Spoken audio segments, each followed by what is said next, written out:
देखिए, I am sure कभी कभी हम सब के दिल में एक ख्याल आता है कि काश हम चैन की नींद सो जाएं और हमारा काम खुद ब खुद हो जाए।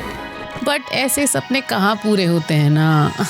But wait, what if I tell you कि एक म्यूजिशियन को उनके सबसे पॉपुलर सॉन्ग की मेलोडी रियाज करते हुए नहीं, स्टूडियो में नहीं, जैम सेशन में भी नहीं, बल्कि सपने में आई। और ये मेलोडी इतनी चॉकलेटी, इतनी कैची और इतनी खूबसूरत थी कि खुद म्यूजिशियन को यकीन नहीं हुआ कि ये उनकी है। He spent weeks asking his friends and fellow musicians, and जब यकीन हो गया कि ये पहले किसी ने नहीं सुना, तो उसी मेलोडी पे उन्होंने बनाया एक ऐसा गाना जो बना 20वीं सदी का one of the biggest hits and chart toppers, something that people swear by even now। और ये म्यूजिशियन थे none other than Sir Paul McCartney, और उनका सुपर हिट गाना था Yesterday।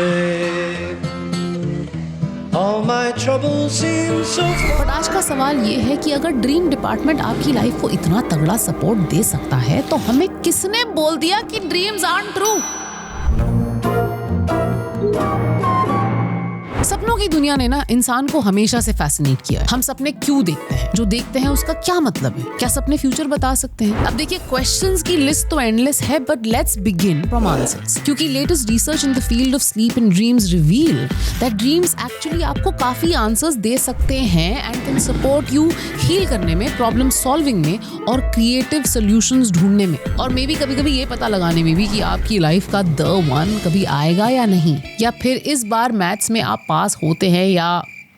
मॉडर्न रिसर्च के अकॉर्डिंग हम सपने अक्सर स्लीप के REM फेज यानी रैपिड आई मूवमेंट फेज में देखते हैं। इस वक्त हमारे दिमाग के विजुअल और इमोशनल एरियाज एक्टिव हो जाते हैं, जबकि लॉजिक और लैंग्वेज के एरियाज काफी शांत रहते हैं। हाँ जी, इसलिए जब सपने में आप स्कूल वापस चले जाते हैं तो आपका क्लासमेट एक घोड़ा भी हो सकता है ना, क्योंकि लॉजिक तो है ही नहीं ना। इस ड्रीम स्टेट में विदाउट क्लास का monitor, let's call him mister logic, visual और इमोशंस, जो क्लास के नटखट बच्चे हैं, अपनी पसंद की फिल्म बनाने लगते हैं। वो होता है ना, बिना टीचर बच्चे बोर्ड पे अपनी पसंद का कुछ भी लिखने लगते हैं, वही सीन। टू अंडरस्टैंड कि ड्रीम्स आखिर कितने रियल या अनरियल हैं, इट्स इंपॉर्टेंट टू डिस्कस कि आखिर इंसान को सपने आते ही क्यों। हम बिना किसी मिडनाइट मूवी के भी तो बेड पे चार्ज होके सुबह उठ सकते हैं ना। Neuroscientist and author David Eagleman in his book Livewired introduces a very interesting theory, जिसे कहते हैं द डिफेंसिव एक्टिवेशन थ्योरी। इस थ्योरी के अकॉर्डिंग हमारे सपने देखने के पीछे का एक एवोल्यूशनरी रीजन है to protect our vision territory at night. But ये कौन है जो हमारे सोते ही हमारे विजन को अटैक कर सकता है? एंड वेल, सरप्राइज सरप्राइज, ये रेडी टू अटैक गुंडे कोई और नहीं, खुद हमारे ही सेंसेस है। आपको पता है? सो बेसिकली आवर ब्रेन ना is very competitive and adaptive, it easily changes.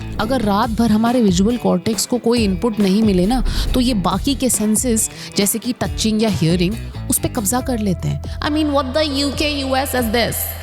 होता यह है कि बाकी सेंसेस को डार्क में भी इनपुट्स आते हैं, पर विजुअल एरियाज को नहीं। सो इसीलिए REM स्टेज में ये ड्रीम्स डिजाइन करके हमारा ब्रेन विजुअल कॉर्टेक्स की तरफ थोड़ी एक्टिविटी बनाए रखता है, ताकि अगली सुबह भी आप अच्छे से देख सकें। Brain's neuroplasticity, which is the ability to rewire itself, is also the reason कि विजुअली इंपेयर्ड लोगों की बाकी सेंसेस अक्सर बहुत शार्प होते हैं। While this is a very interesting theory, sleep researchers की माने तो कहानी इतनी सिंपल नहीं है। अगर ड्रीम सिर्फ विजुअल टेरिटरी पे अपना कब्जा बनाए रखने के लिए होते, तो they would have been completely incomprehensible, right? सिर्फ वे कलर्स या क्लाउड से भी काम बन सकता था। But we all remember dreams जो कि ना सिर्फ एक ब्लॉकबस्टर फिल्म की स्क्रिप्ट की तरह थे।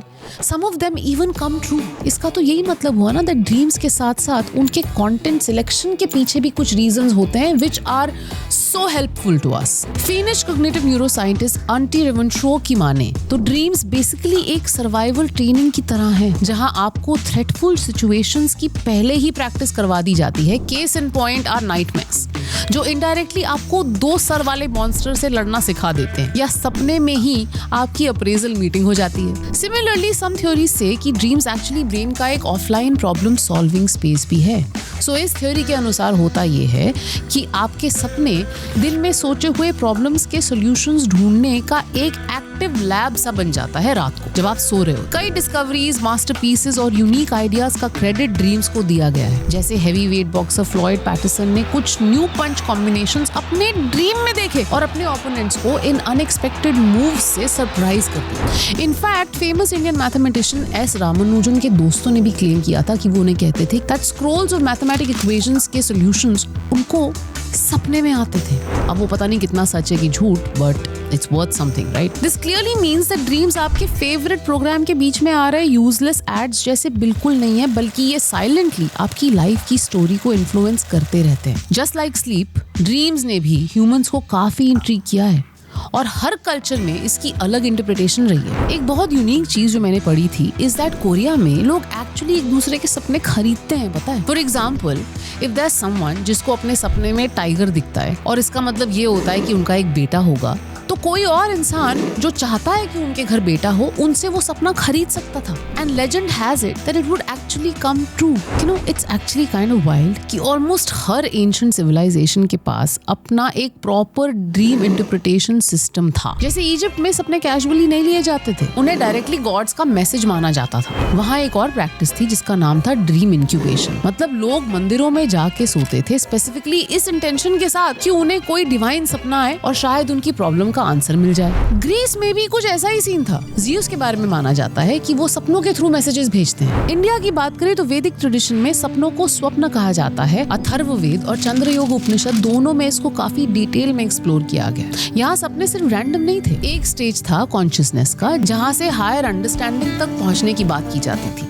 But this isn't where the story ends. Researchers Matthew Walker और Rosalind Cartwright talk about the emotional regulation theory, जो बेसिकली कहती है कि आपके सपने आपको बिना एक्चुअल स्ट्रेस लिए इमोशनल और स्ट्रेसफुल इवेंट्स को प्रोसेस करने का टाइम देते हैं। बेसिकली किसी इमोशनल इवेंट के बाद, B it a loss, N unexpected event, you and up dreaming about it. सोते टाइम ना स्ट्रेस से जुड़े केमिकल्स काफी लो हो जाते हैं। आपका जो अमिग्डाला है, ब्रेन का इमोशनल सेंटर, वो काफी एक्टिव होता है और प्री फ्रंटल कॉर्टेक्स जो ब्रेन का लॉजिक और कंट्रोल सेंटर है, बहुत कम एक्टिव होता है। इससे आप उस इवेंट को बिना एक्चुअल स्ट्रेस लिए प्रोसेस कर पाते हैं और इससे अगले दिन आपको इवेंट तो याद रहता है, पर अब आपका इमोशनल रिस्पॉन्स बैलेंस्ड हो जाता है। काफी डिफिकल्ट सिचुएशंस में people literally ask us to sleep on it. भाई, all this deep diving into नींद की सिग्निफिकेंस ना, इससे तो मुझे ही नींद आ रही है। सोच रही हूँ आज मैं भी ड्रीम्स में कोई यूनिक आइडिया मांग लूं भगवान से, but wait, can I really do that? क्या ड्रीम्स को हम कंट्रोल कर सकते हैं? अगर कर सकते हैं तो कैसे? Let's find out, but next video में। अभी के लिए गुड नाइट, बहुत हो गया।